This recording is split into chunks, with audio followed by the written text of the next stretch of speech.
ওই ব্যক্তি কোনোদিন জান্নাতে প্রবেশ করতে পারবে না যে ব্যক্তি পেট ভরে খাবার খায়, ওয়াজারুহু জাইউন ইলা জানবিহি, আর প্রতিবেশী তার পাশে থেকে ঠিকমতো খাবার দাবার পায় না, ক্ষুধার্ত অবস্থায় জীবন কাটায়, এমন মানুষ কোনোদিন আল্লাহর জান্নাতে প্রবেশ করতে পারবে না। ঢাকা শহরে আপনি এক ফ্ল্যাটে থাকেন, আপনার বরাবর ফ্ল্যাটে আরেক বান্দা থাকে, খাবার নাই, দাবার নাই, পোশাক নাই। ওই লোকটার বছরে একদিন খবর নিলেন না। আগে তো আমরা শুনতাম যে গ্রামের মানুষের মন গ্রামের মাটির মতোই নরম, আর শহরের মানুষের মন শহরের ইট পাথরের মতো শক্ত। এই কথাটা শুনছি। এখন তো পরিস্থিতি এমন হয়েছে, ইট পাথরের ঘর, বিল্ডিং এমন যেমন ঢাকার মানুষে তৈরি করে বানায়, গ্রামের মানুষও বানায়।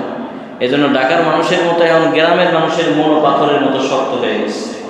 গরিবের খোঁজখবর নেয় না, প্রতিবেশীর খোঁজখবর নেয় না।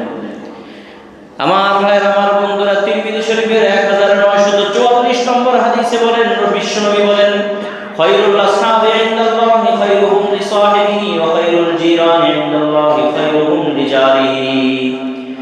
দুনিয়ার মধ্যে আল্লাহর কাছে সবচেয়ে উত্তম সঙ্গী, উত্তম বন্ধু সে যে তার বন্ধুর কাছে ভালো, উত্তম প্রতিবেশী সে যে তার প্রতিবেশীর কাছে ভালো।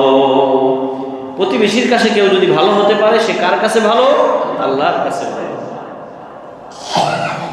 দেখেন খবর